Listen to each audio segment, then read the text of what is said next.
Hello students, let's see this question. The question says match list first with list second. List first में element लिखे हैं, list second में reagents for qualitative analysis लिखे हुए हैं, ठीक है। क्वालिटेटिव एनालिसिस मतलब सिर्फ आपको पता करना है कि कौन सा एलिमेंट प्रेजेंट है, आपको ये नहीं पता करना कि कितना प्रेजेंट है, ठीक है। तो यहाँ पर जो एलिमेंट्स आप देख रहे हो वो नाइट्रोजन देख रहे हो, कार्बन देख रहे हो, फास्फोरस एंड सल्फर देख रहे हो, ठीक है। अच्छा, तो अगर सिर्फ एलिमेंट्स पता कर रहे हो तो ऑब्वियसली आपको ऑर्गेनिक कंपाउंड दिया हुआ है। अदरवाइज आप अगर इनऑर्गेनिक कंपाउंड्स की एनालिसिस होती है तो वहां पे केटायन और अनायंस की एनालिसिस होती है, क्लियर। अच्छा, तो नाइट्रोजन को क्वालिटेटिवली डिटेक्ट करने के लिए हम इस्तेमाल करते हैं एसिडिफाइड फेरस सल्फेट, ठीक है। कार्बन को डिटेक्ट करने के लिए हम यूज करते हैं क्यूप्रिक ऑक्साइड। फॉस्फोरस को डिटेक्ट करने के लिए हम यूज करते हैं अमोनियम मॉलिब्डेट। एंड सल्फर के लिए इस्तेमाल करते हैं सोडियम नाइट्रो प्रिसाइड, या। अच्छा, तो एक एक करके अब ये देख लेते हैं कि होता कैसे है, नाइट्रोजन का डिटेक्शन कैसे होता है। देखिए, ऑर्गेनिक कंपाउंड है, इस ऑर्गेनिक कंपाउंड के अंदर कोई भी एलिमेंट प्रेजेंट हो सकता है। इसको आप क्या करते हो, सोडियम के साथ फ्यूज करते हो, और इस फ्यूज्ड मास को क्या करोगे, हीट करोगे, और देन पहले हीट करोगे, सेकेंड टाइम में क्या करोगे, इस फ्यूज्ड मास को आप डिस्टिल्ड वाटर के अंदर डाल दोगे। तो ये यहाँ पे क्या निकल के आएगा, sodium fusion extract. Sodium fusion extract, filter विल्टर कर लोगे, ठीक है।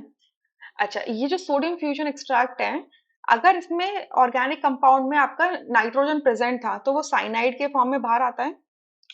अगर इसके अंदर आपका सल्फर प्रेजेंट था तो वो सल्फाइड के फॉर्म में बाहर आता है। और अगर हैलोजन प्रेजेंट था तो वो हैलाइड के फॉर्म में बाहर आ जाता है, या।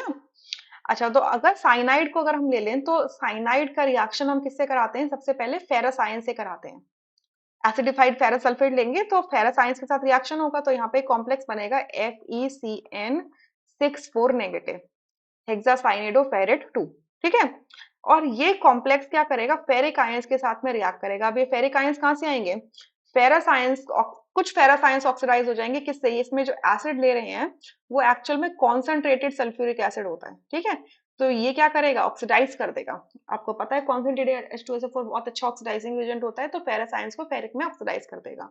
और यहाँ पे कॉम्प्लेक्स बनेगा Fe4FeCN6 3 फेरी फेरोसाइनेट, जो प्रशियन ब्लू कलर का होगा, ठीक है।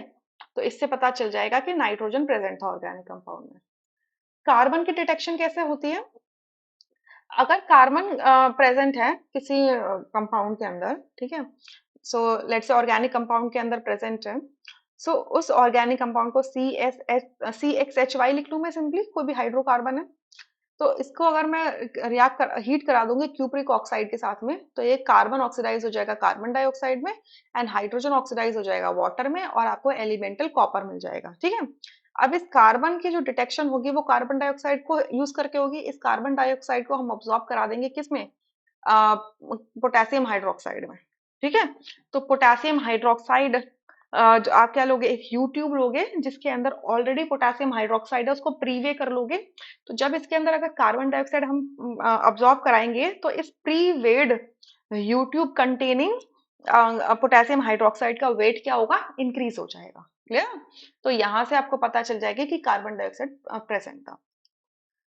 फॉस्फोरस, फॉस्फोरस को हम कैसे आइडेंटिफाई करते हैं, कि आपका जो ऑर्गेनिक कंपाउंड था, इस ऑर्गेनिक कंपाउंड के अंदर हम क्या डाल देते हैं, ऑक्सीडाइजिंग एजेंट डाल देते हैं Na2O2 सोडियम पेरोक्साइड, जिसकी वजह से अगर इसके अंदर फॉस्फोरस प्रेजेंट है तो ये फॉस्फोरस किस में कन्वर्ट हो जाता है, Na3PO4 में, फॉस्फेट में कन्वर्ट हो जाता है।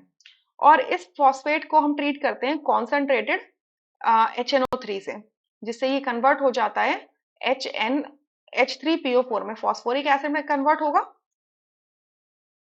यहाँ से मिलेगा आपको फॉस्फोरिक एसिड, और एक सॉल्ट मिल जाएगा NaNO3, ठीक है। अब ये जो फॉस्फोरिक एसिड है, इस फॉस्फोरिक एसिड को हम ट्रीट कराएंगे किससे, कॉन्सेंट्रेटेड H2SO4 तो है, एक रिएजेंट डालेंगे अमोनियम मॉलिब्डेट। अमोनियम मॉलिब्डेट नाम का एक रिएजेंट डालेंगे, जिससे क्या होगा, एक येलो कलर का कलरेशन आएगा, और ये कलरेशन किसकी वजह से होगा, अमोनियम फॉस्फो मॉलिब्डेट की वजह से होगा, जिसका फॉर्मूला होता है ये, येलो कलरेशन आएगा, जिससे कि फास्फोरस की प्रेजेंस कंफर्म हो जाएगी। सल्फर की जो डिटेक्शन होती है,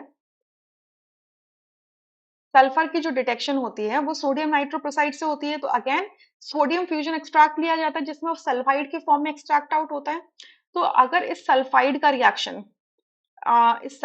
रिएक्शन अगर आप किस सॉरी सल्फाइड है ना, H2 नेगेटिव, सल्फाइड का रिएक्शन अगर आप सोडियम नाइट्रोप्रोसाइड से कराते हो, सोडियम नाइट्रोप्रोसाइड इज Na2FeCN5NO, ठीक है, ये होता है सोडियम नाइट्रोप्रोसाइड।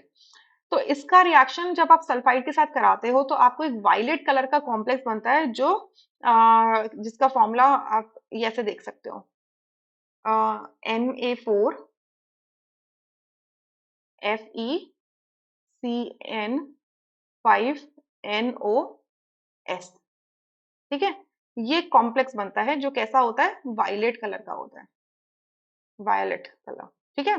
तो यहाँ से सल्फर की डिटेक्शन होती है। सो कौन सा मैचिंग हो जाएगी करेक्ट, ए का 2 होगा, ठीक है, बी का 1 है, सी का 4 है, एंड डी का 3 है, यानी कि थर्ड ऑप्शन करेक्ट है, रेस्ट ऑप्शंस आर इनकरेक्ट।